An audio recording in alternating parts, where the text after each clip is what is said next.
Good morning, Dr. Geraldine Tan. Morning! Right, Good to be back. It's good to see you. It's good to see you. How have you been? I've been good. You speak as if you haven't seen me for years. We just didn't see you for 1 week. It feels like a few years. I don't know why. Aw. It just feels really different being in the studio and looking at you. I think when I'm at home and I see you on the screen, you look different. I don't know. Everything is different. Everything is different now that I'm back in the studio. How have the boys been treating you, though? The boys have been treating you well? It's only 1 week, Glenn. It's only 1 week. I thought she was going to say it's only 1%, Andre. Glenn is a different person now that he's in the studio, a completely different person. It's like life has come back to normal for him. Wow. I can't begin to tell you how good it is to be back in the studio. With Glenn going back into the studio and he's getting into that social circle again with Andre and Shaun and other people within the office. Yep. Socializing. Yes. Is it really that important for one's mental health? You just saw the proof. Glenn is rejuvenated. He is. What else can I say, man? Okay, cannot talk like that on air, right? Can. But does it work for everyone, though, Dr. Tan? Can I just call you Geraldine? I call you Dr. Tan once and I'll call you Geraldine after that. Can you call me Jerry? Jerry. Know me as Jerry. All right, I like that. I like that even better. So, Jerry, does that work for everyone? Okay, most people thrive with social contact or socialization, right? So, studies have shown it. I think very, very long time ago, orphanages. So they were very curious about the different orphanage, like the children from one orphanage to another. How come one set of children can be so skinny and undernourished, and another one is thriving and playing and so positive? So they observe the caregivers at the different orphanages.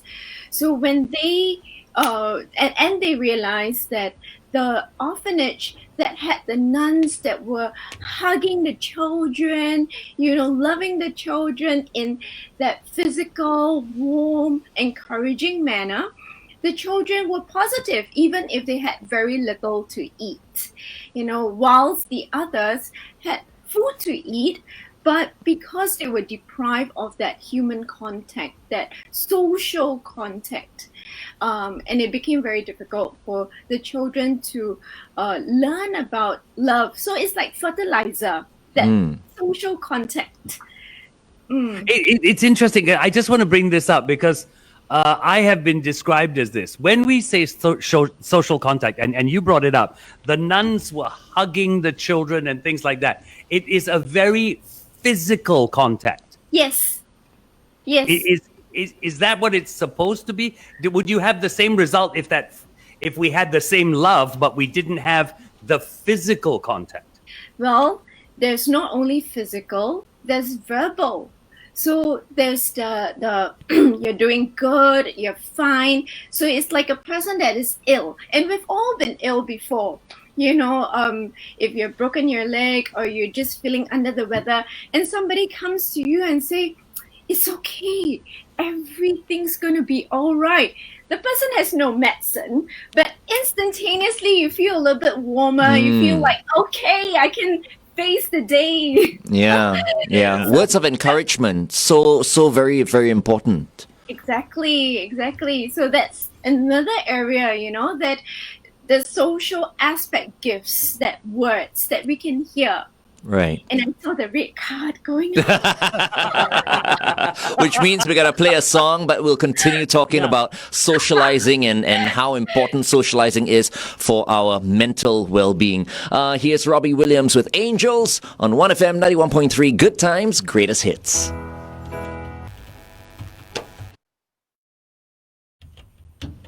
Okay, so actually we're quite lucky that,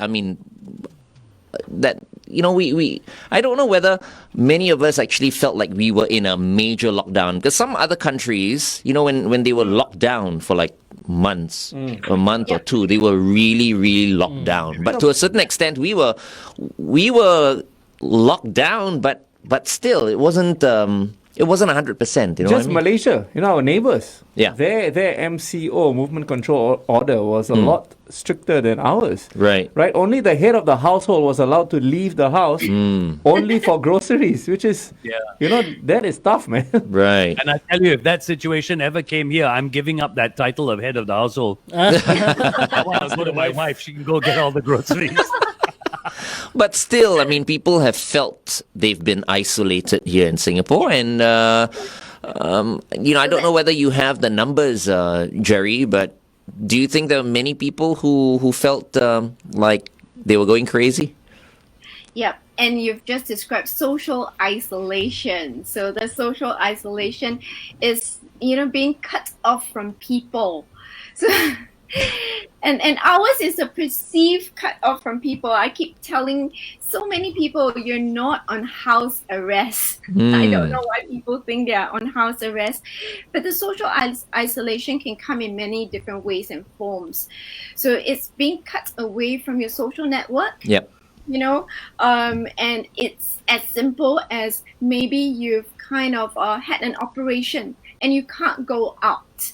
So you're being cut away from your usual social network. Yeah, and it's very important to understand what is your usual or your regular social network, because what you just described during the circuit breaker was people being removed from their regular social resources. So therefore, they felt very removed and isolated from that. Yeah. FD, I don't understand though. FD, I just want to say this to our 1FM fans. This is your chance every Tuesday, right? If you've got any questions whatsoever for Dr. Geraldine Tan, please leave your questions, in the comment section. All right, then Andre or FD can perhaps share those questions with everyone. Go ahead, FD. Sorry. So here's the thing. This is where I wonder, and because I'm a touchy-feely person, maybe that's why I have this feeling. Has the ability with all these new platforms on social media for us to get together virtually, has this not helped with social isolation? There are many different ways, definitely. But, not just like you, right? Some people need that physical touch. Yeah. One of the groups of people that really struggled were those that were staying away from the families, like expatriates or our Malaysians who come over to Singapore and work, and they're staying alone in a flat or alone in the room. So they feel a lot of isolation despite being able to video call their friends and family. They felt very cut off. They can't even go into the office environment to say hi to their friends or to just give that little chit chat. So, just now we were talking about the verbal affirmation, but we cannot undermine the importance of that casual chit chat of just talking casually about nothing at all. Yeah. So that is another connection that people make with the other person. Yeah. So interesting, right? All these things that we take for granted. Yeah. And suddenly it just gets thrown in our faces because it's all removed from us. We'll come back on air now, okay? Okay. Robbie Williams with Angels right here on 1FM 91.3. Good times, greatest hits. It is Therapy Tuesday, and we have with us Dr. Geraldine Tan. Once again, welcome, Jerry. Hello. Before we go any further, Jerry, I must tell you, we're getting comments on our Facebook page. Everybody loves your laugh, so I now have competition on the show. I've now got competition on the show. It's not competition. We are in this together, and we There you just go. lighten up Singapore. There you go. Jerry, do people play different roles in this social interaction? What Yes. sort of roles? Well, I guess when we look at socialization, right? The other thing that I want people to think of is what they want to do for the other person. So it's a little bit controversial, but it's very fun again. So I have 4 things here. One, the person that plays the entertainer. So I wonder amongst the 4 of you, Andre's pointing at someone. No, Glenn is our entertainer. I think it's FD. No, it's Glenn. No, Definitely Glenn. it's Shaun as well. He's a stand-up comedian. It's all of us, I think. So there's the entertainer that loves to joke around and be that live wire and loves to hold their attention and, at a party with a group. And then there's the other person that plays the role of the teacher. You must do this, you must do that. The political scene is this, that. Oh, that one, Andre. I would say Andre. FD, that one. Definitely Andre. We can't I'm agree. What's- Yeah. I'm waiting for Jerry to get to the part that says Priestley. That'll be me. We should ask the 1FM fans who's who Yeah. on the Yeah, show. we should. Okay, wait. Third one. Who Hold on. was the first one? The first one was the Entertainer. One entertainer. was entertainer. Okay. Second, Teacher. Entertainer. Then there's the Teacher. Teacher. Okay. Now the And third then- one. Third one is nice. Third one is the nurturer.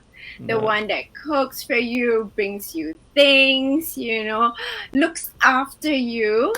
And that's the purpose of that person, to nurture, to care. Wow. Okay, that's not FD already because he can't cook. You mentioned exactly. cook earlier on. I see that's Glenn. The fourth one, I don't think it's any one of you, but we see that pretty often, and that one is a little bit more troublesome because that one I call the savior, and it's a person that loves to save people. So their purpose is, I want to help you, I want to do this for you, and oftentimes we see that in abusive relationship because they think they can help the other person, but when the person gets better, they don't know what to do. So then the whole relationship breaks down. Oh. Isn't the savior also the person who chances are is going to be the one that gets hurt the most? Well, both parties get hurt, it's just how they express it. And for the savior, the script is always, but I sacrificed so much, I did so much for you. Okay. Okay. Sounds like cat people. What's with you and cats? No, nothing. No, I'm just saying. I'm just saying the people who go feed cats, on a daily basis Stray cat. because they feel like the cats need them, and they feel good doing it. There's nothing wrong with that. wrong. Absolutely nothing wrong with that. I'm just saying. Nothing I'm just wrong. saying. Yeah. Yeah. So the 4 roles that people play, sometimes they do it a little bit too much and it becomes dysfunctional. So we can see even for the 3 in front, it can kind of become something that is very dysfunctional in a relationship. Oh, okay. Yes, Shaun. Dr. Geraldine, you mentioned 4. So the entertainer, the teacher, the Nurturer. nurturer, the savior. But now we can meet 5 people. So who's the last person that we can bring out? the idiot. That's me. In mind? Shaun seems to have something in mind. Do you have something in mind? Andre suggested the idiot, so I volunteer for that position. I need one person to take one for the team. Okay, so I like that. And I purposefully actually have 5, but I left it blank. So Oh. Shaun picked it up and easily played into the game. So Yay. the think- idiot is not quite an idiot. The idiot is kind of like a follower. And they move along with the whole group. But you would meet that sort of people. If not, there's no group to talk about, isn't it? Right. The idiot is actually very clever if you don't know already. Andre, questions from our 1FM fans. Yes, I do have one. So Diane Tan is asking, if we are used to work from home, is this still a form of isolation? Well, I think if it's work from home and it's a choice, there are other ways that you have your social life or your social contact. So it doesn't mean that, work from home means you're being cut away. It was only because we were removed from our regular kind of spaces and our colleagues that, we were kind of comfortable interacting in a certain way. So the social interaction was adjusted already. Right. But once you're working from home, you have a different playground. So you create your own social interactions differently. So it definitely can work. You hear like some of the seniors, they're very comfortable not going to work. Why? Because they have their friends to talk to, they have their families. They will tell you, I'm very busy, I need to cook for my grandchildren. And that's, their social interaction. And it's enough for them, comfortable for them. Right. How do we then prevent social isolation? Are there tricks that we need to bear in mind, or is it just make sure that you get together with your friends every once in a while? Well, it's getting to know what we need, right? So if we need the touch and the feel and the hugs and everything, make sure you get enough of that. If you, some of us don't really need that, but we can text. So the young ones during the circuit breaker were the ones that were thriving. Because I thought, and I was very worried for them because they were in such a large institution, right? But many of them say, no problem, Auntie Jerry. We go on Discord, we go on WhatsApp, we go on Skype, and we leave it on. I say, you leave it on? Yeah, we leave it on, and then we do our work. Right. They were already doing this before COVID-19, But if this were us, back when I was in school, oh my goodness, I think I would have suffered, right, FD? Yeah, I definitely, because we didn't have the platforms to stay in touch with people. Yeah, exactly. But I think the kids these days, I mean, they're fine. They're absolutely fine. Yeah, to them, lockdown is nothing because half the time they lock themselves in their bedroom anyway. Yeah. But on the flip side, and I've been telling this story because it really struck me during the circuit breaker. One of the doctors actually called me very desperately saying, Jerry, can you see this patient, this 71-year-old man? And I said, okay. And for the doctor to call me directly during the initial phases, it meant that it was an emergency case.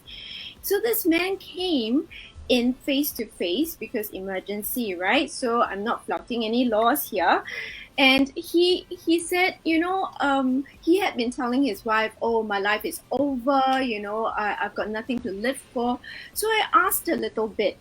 And he was saying that pre-circuit breaker, he was playing basketball every day. He was sitting at the kopitiam and drinking coffee with his friends, very legit, very healthy exercises. And he said, now the basketball court is being cordoned off. Where do I go? I can't sit with my friends, and we went through the different ways of contacting his friends, and he stared at me for the longest time and say, my dear girl, we don't talk on WhatsApp. Some of my friends don't even know how to use WhatsApp. And it is so sad because we belong to the generation that we are very connected via all the different social medias and the mobile phone. But this senior, he tells me I can't. Even if I went on it, my friends don't know how to use it. Right. And it's not our usual way. So he was very isolated. Oh my goodness. So the two contrasts, right? The teens or the children, and then this seniors. So it was very painful to kind of hear that from him. Right. And then we roped in the family to help him and different activities that he could do. Yeah. That was fun. If you're a teenager and you're listening in and you've got grandparents, or if your parents are not technologically inclined, perhaps you can teach them a thing or two. Even if it's a WhatsApp video call, I think that will help. Yep. So once again, if you're a young person and you've got senior members in the family who may not know how to use their smartphones, perhaps you want to teach them, because I think now more than ever, it's important, as what Jerry just mentioned. There are people who are older, who are feeling isolated because they don't know how to use gadgets the way the younger ones know how to. And I'll tell you that as you teach these older people to use these gadgets and to teach them the facilities that are open to them, you'll find that it is a hell of a bonding experience for you and the older generation. It really is a hell of a bonding experience. Right. So it really is quite something. We are talking to Dr. Geraldine Tan from the Therapy Room. It is Therapy Tuesday, and every Tuesday we have Dr. Geraldine Tan with us. We'll continue to talk to Jerry, but right now it is 8:23. Glenn and the Flying Dutchman. Right. So here's the other thing. You mentioned the group, right? The entertainer, the teacher, the nourisher, the savior, and then the person that I would call, maybe not the idiot, but the follower, as you put it, the follower. So that's a group of 5. So you've got this network. What if one of them does not feel like socializing? Should they then still gather as part of the group? Because you know what the others will say, oh, it's no fun if you're not there, we're not complete. But then what? Well, everyone is entitled to their own time and their own space. So it doesn't mean that you need to stick with the group all the time. We're saying that when you're in that group, you play a certain role in that group. Yeah? But we all need space and time to recharge, as we all experienced during the circuit breaker. It's like, so nice. I'm away from everyone else. And sometimes it's nice to throw away the role, because having a role is very heavy, so it's a choice that we make. So isolation is usually associated with something that is forced upon you. But if you make a choice, then you choose to stay out for a little bit, and that's perfectly normal. It is okay. What we're worried about is if there is a clinical issue, like, depression, like anxiety, and you are removing yourself from the group because of an issue. So that will be something that we need to be cautious, especially if someone is predisposed already. So if they have disappeared for some time and you go, oh, but this is very uncharacteristic of this person, and to stay away for such a long period of time, we might want to check in with the person and see if there's anything wrong. Right. Yeah. One last thing, Jerry, and then we have to let you go. What you just mentioned, anxiety and depression. I think there are many people who have never experienced anxiety and depression who are perhaps experiencing right now. What is a quick fix for these people who are not, I won't say it is a clinical problem yet, but they're feeling obviously depressed? What can they do to make themselves feel better? Chendol, I think. Lots of chendol. To the prevention, because I realized I sidetracked. Let me tie it back to the prevention of that social isolation. 5 senses. So 1, we spoke about touch. So, the hugs, the handshake, the pat on the back. The second one are words. Words like sending a text, writing a letter. And so many people have forgotten how to write letters. It's so sad.